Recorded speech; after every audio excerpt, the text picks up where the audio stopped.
Could be a big change coming to local practices this upcoming season. That's right. The UIL is considering putting an official limit on the amount of full contact practice time. Tonight, reaction from someone on the front lines when it comes to our local athletes. Here's our sports director, Vince Erickson. Hey, Vince. Hi, Letty. Hi, Rick. The UIL Medical Advisory Board last week, remember, passed a resolution that would limit full contact practice time to 90 minutes per week in season. Now, the resolution now must go before the UIL Legislative Council. In the interim, it is getting a lot of buzz.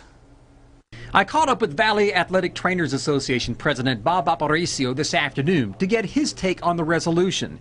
He says while he understands the intent to ensure better safety of the athlete by limiting excessive practice contact, he stresses most programs don't exceed the 90-minute proposal right now. Talking to a lot of my other colleagues, I mean, I can honestly say at Mission, we don't, contact more than, maybe a couple minutes a day or a practice period. You're very restrictive on the amount of hours you practice anyways with the 8-hour rule, but a lot of the trainers that I talk to is we do a lot of mostly teaching, of course, during that athletic week.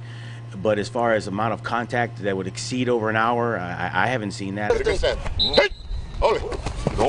Aparicio says while he doesn't believe the 90-minute full contact limit is unreasonable, he does have reservations about restricting things too much. It's the coach's responsibility to prepare those students for that competition and do whatever they can to lessen the occurrence of injuries. But of course, when you I don't think that you should be restricting the skill of tackling, because I feel very hesitant as an athletic trainer sticking a 14 or 15-year-old young man in a football game and not having any training or coaching of the skill of tackling, which is of course a skill necessary in the sport of football. I also asked him if he believes the resolution would decrease the incidence of concussions. I would have to say probably not.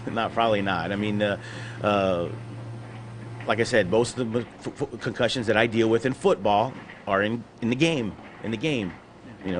Now, do we have some in practice? Of course you have some in practice, but a majority of my concussions that I have are in games. Now again,